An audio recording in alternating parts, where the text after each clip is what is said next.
Pull up, grab the fuel nozzle, and get ready to fuel up on trends and strategies to grow your travel center business in this episode of The Truck Stops Here, brought to you by Natso. Now, here are your hosts, Amy Toner and Darren Schulte. Hello, and welcome to today's episode of The Truck Stops Here. I'm your host, Amy Toner, and I'm here with my co-host, Darren Schulte. Hey, Darren. Hi, Amy. How are you today? I'm great. You are listening to the Truck Stops Here, Natso's podcast. Natso is the National Trade Association for Truck Stops, and our mission is to advance the success of truck stops and travel centers. And this podcast is one of the many ways we do that.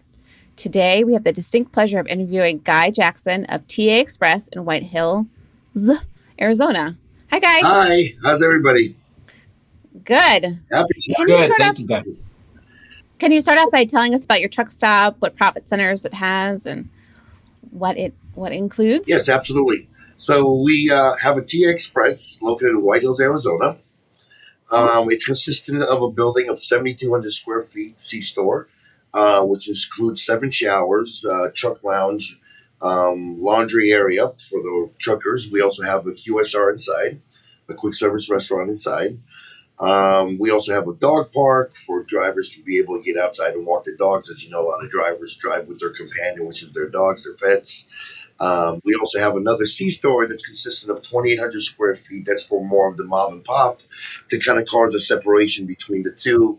So you don't see a driver walking out with a towel around them and mom and pop are walking through the store and saying, what's going on here? We have 8 lanes of diesel.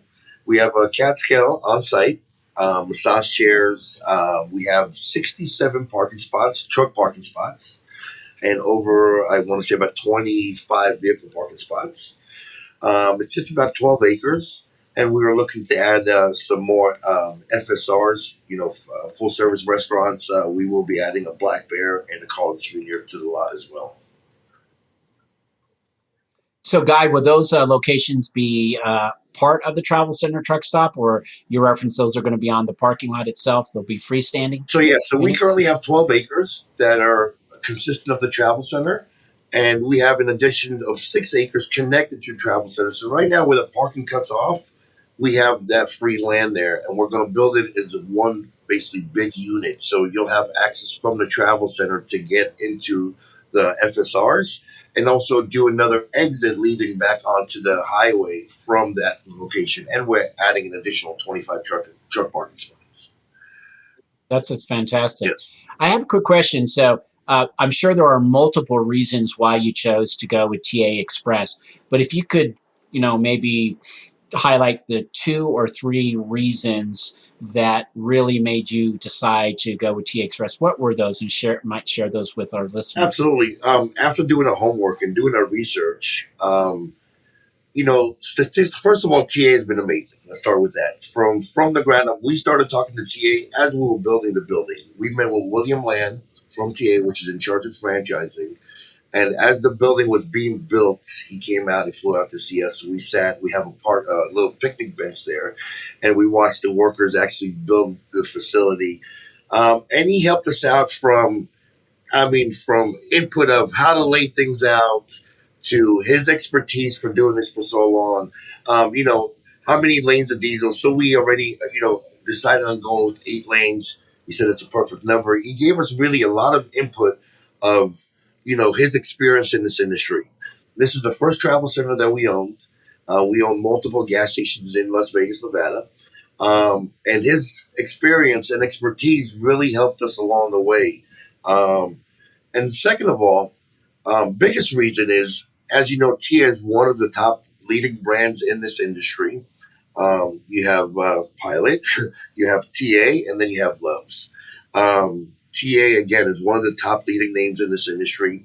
And when we did our statistics these days, according to where our region is, most of the drivers have fleet cards. They have about 85% of where we are currently located in Las Vegas, Arizona. 85% of the drivers are actual fleet card drivers, meaning they work for bigger fleets. And you have 15% of those. You have 15% of drivers, again, where we are, they're independent drivers. Well, you can't really rely on building a business based on only capturing 15% of your audience. because they are restricted of where they're able to buy fuel, the fleet card holders, I should say. So that was a big point. And also, I think TA has over, if again, if I'm not mistaken, please correct me if I'm wrong, about 9,700 fleet card accounts through, so many fleets throughout the U.S. So that was one of the biggest reasons because now we're capturing the 85% of the audience or the customers, as you say. And also just the added value of what they bring to your site by putting the TA name up there, the expertise. They have a phenomenal team from fast food restaurants to a design team to a engineer team, you name it, and they actually have it under their belt and they assist you through the way. They help you maximize your facility. Oh, I was saying you opened last year, right? In I 2020? opened in August of 2020, correct? Yes. Okay. So why did you decide to open a truck stop? And again, as mentioned, we've been in this industry for a very long time, and one of our Right. goals was to actually, own a truck stop. It Okay. took us a while to actually find out locations and Mm-hmm. statistics. It takes a little while until you pull your trigger on something that's unknown. Let's put it. Everybody is basically afraid of the unknown. So it took us a little while from location to seeing how we actually did our homework by driving. Myself and my brother, we flew all the way back east. We flew to New York City, rented a car, and drove from New York to Las Vegas in 4 days and stopped at every truck stop along the way before we built this travel center. Just so we could That's actually do our homework and see this works, this doesn't work. What different places have different things to offer. Guy, quick question. Yes, So sir. it's I'm always really interested in folks that were C-store operators and then came to the travel center truck stop industry. What would you say, again, other than the professional driver, the trucks and the diesel, what would you say is one of the biggest differences that you and your team noticed between a travel center truck stop and a convenience store? There's multiple from showers, from the amenities that you offer, from the QSR inside, from just the way you run day to day operations. Again, after becoming a TA franchisee, we've learned so much. For instance, just even staffing wise, we learned that you have to have a porter per shift to clean up those showers. You got to Right, have right. two cashiers on duty to basically manage the flow that's coming in. There's just so much more that goes into a travel center that goes into a regular C store. From making sure that obviously everybody wants their gas station or travel center clean, but making sure that the lot's always cleaned up, making sure the trash is always. And obviously, they're much bigger facilities. You talk about many Yeah. acres to opposed to an acre and a half, where one person can manage that. So it was definitely a great learning experience, and now we're looking to move forward and actually build a few more. Wow, fantastic. Fantastic. So what was it like opening during the pandemic? Um, it was very unique. Obviously, it was very unique times for the whole world. Yeah. Everybody was affected by it. So we didn't really know what to expect again because we're so new to the industry. So we were open for a few months, maybe about 6 months before the pandemic hit. So for us, it wasn't Mhm. a norm or not norm, but we saw definitely a big impact on our stations in Las Vegas, but we didn't know what to expect yet on the travel center side because we were so new to it at the time. So I would Yeah. again, and I would talk to William all the time and say, it's very unprecedented times for the whole world. Yeah. But we did all right. I mean, again, we did everything that William somewhat projected. He's hit the nail on the head. I should say, he's my hero. That's great news. That's great.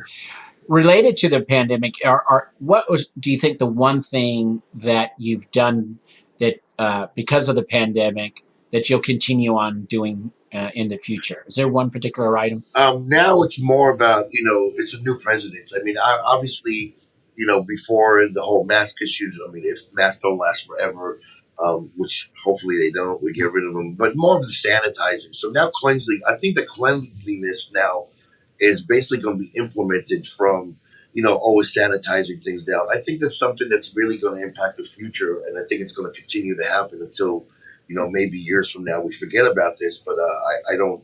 I see that continuing, the cleanliness, the sanitizing, the cleaning on a regular basis, and which we did anyway, but now we just took it to another level as following different guidelines, CDC guidelines. Yeah, I would agree with you. Amy and I have spoken about that quite a bit in the past. That's one thing we believe is never going away. A new expectation, as we like to call it, has been set, and people, I don't think, will accept anything else going forward. Absolutely, I agree. Absolutely. I'm so curious about that trip. When you went across the country, was there anything you saw that you were like, we definitely want to have that? See, there was a lot of things that I saw that I definitely want to have that, which will influence the next one. See, we already, again, we bought the piece of land there, so we wanted to get ideas of, parking.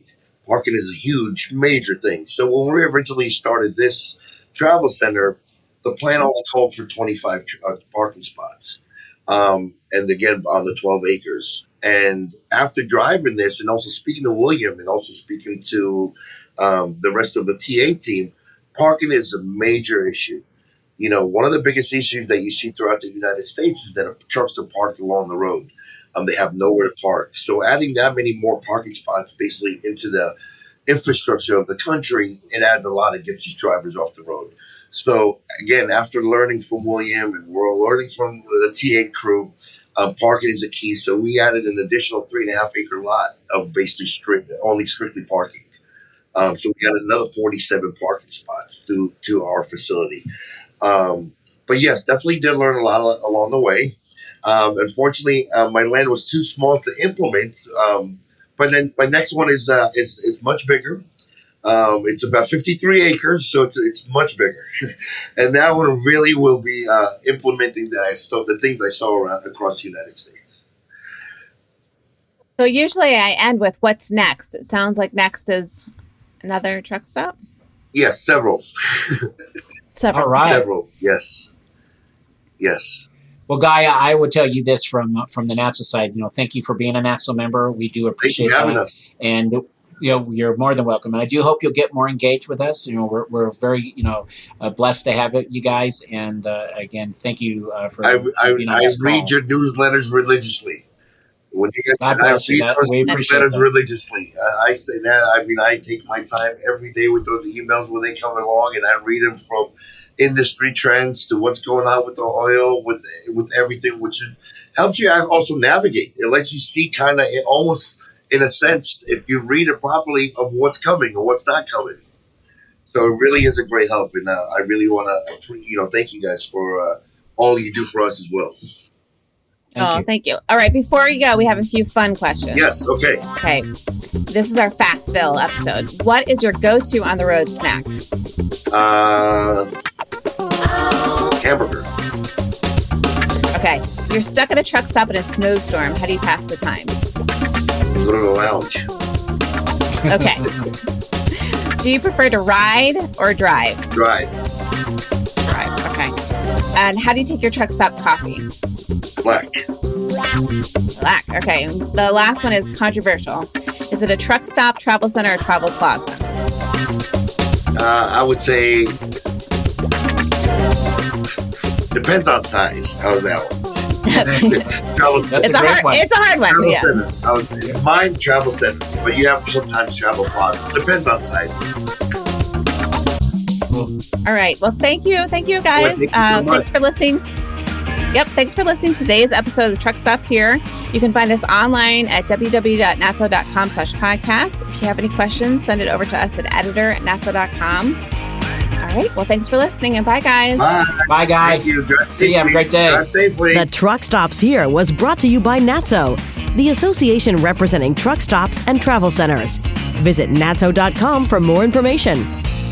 The Truck Stops Here is produced by NATSO in collaboration with Human Factor. Producers are Amy Toner and Darren Schulte.